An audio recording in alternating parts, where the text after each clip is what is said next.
तुम मुसलमान तो अपनी ही बहन से शादी करते हो। क्या तुम्हें फर्क मालूम है सगी बहन और कूसिन में? कजिन भी तो बहन ही है। अच्छा, अगर कूसिन भी सगी बहन है तो बताओ, क्या तुम अपनी कूसिन को वही इज्जत और दर्जा देते हो जो सगी बहन को देते हो? क्या तुम अपनी कजिन की शादी उसी तरह कराते हो जैसे अपनी बहन की कराते हो? क्या तुम अपनी कजिन को अपने बाप की विरासत में बहन जैसा हिस्सा देते हो? नहीं, वो तो अलग है। तो फिर कैसे कह सकते हो बहन की तरह है? असलियत यह है कि सगी बहन बहन होती है और कजिन कजिन होती है। ये दोनों रिश्ते अलग हैं हर कानून और समाज में। लेकिन फिर भी शादी तो परिवार में ही हुई। तो सुनो, आज भी दुनिया के कई हिस्सों में, यहाँ तक कि भारत के दक्षिणी राज्यों में हिंदू समाज में कजिन मैरिज आम है। तो क्या वो सब अपनी बहन से शादी कर रहे हैं? वो तो उनकी परंपरा है। यानी जहां तुम्हें सही लगे वहां परंपरा और जहां मुसलमान करे वहां गुनाह। ये कैसी दोहरी सोच है? फिर भी इस्लाम ने क्यों मना नहीं किया? ये बहुत आसान है। इस्लाम ने जिन रिश्तों को खून से जुड़े यानी महरम रिश्ते माना, माँ, सगी बहन, बेटी, उनसे शादी को हराम कर दिया। लेकिन कजन महरम नहीं होती, इसलिए उससे शादी की इजाजत दी। और इसका एक लॉजिकल पहलू भी है।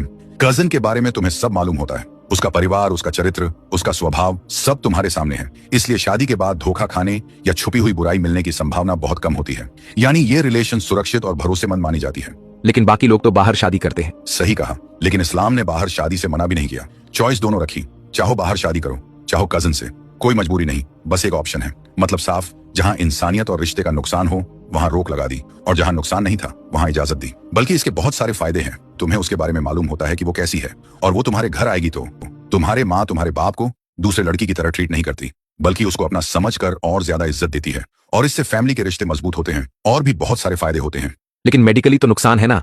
ये रिस्क नॉन कजिन मैरिज में भी होता है। शादी चाहे कूसिन से हो या बिल्कुल अनजान लड़की से, हर इंसान अपने जेन्स लेकर आता है। अगर पति पत्नी दोनों में कोई छिपी हुई जेनेटिक बीमारी है तो बच्चे में उसका असर हो सकता है। अगर किसी फैमिली में जेनेटिक डिजीज पहले से है और लगातार कई जनरेशंस कजिन मैरिज होती रहे तो वही बीमारी बच्चों में स्ट्रांगली आ सकती है। लेकिन अगर परिवार हेल्दी है और जेनेटिक डिजीज नहीं है तो नुकसान लगभग जीरो है। सिर्फ पहली बार कजिन मैरिज से बड़ा खतरा नहीं होता। मेडिकल स्टडी कहती है कि वन टाइम कजिन मैरिज का रिस्क उतना ही है जितना नॉर्मल शादी का। असली दिक्कत तब होती है जब लगातार 3 से 4 पीढ़ियों तक कजन मैरिज होती रहे।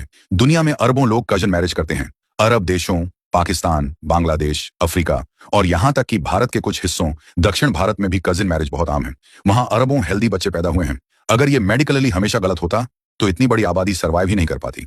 मॉडर्न साइंस क्या कहती है? वर्ल्ड हेल्थ ऑर्गेनाइजेशन और जेनेटिक साइंस कहती है कजिन मैरिज खतरनाक नहीं है, लेकिन अगर फैमिली में जेनेटिक डिजीज का हिस्ट्री है तो रिस्क ज्यादा हो सकता है। इसलिए कई देशों में कजिन मैरिज अलाउड है, लेकिन अगर डाउट हो तो जेनेटिक काउंसलिंग की सलाह दी जाती है। आसान शब्दों में समझो, हर शादी का एक नेचुरल रिस्क है। कजिन मैरिज हर हाल में नुकसानदेह नहीं है। नुकसान तभी होता है जब एक ही फैमिली में बार बार कजिन मैरिजेस हों और जेनेटिक प्रॉब्लम कैरी हो रही हो। यानी ये बात कि हर मुसलमान की शादी कजिन से हो तो बच्चे बीमार पैदा होंगे, ये वैज्ञानिक रूप से झूठ है। इससे तुम्हारा फैमिली सिस्टम मजबूत होता है, इसीलिए अलाउ किया गया।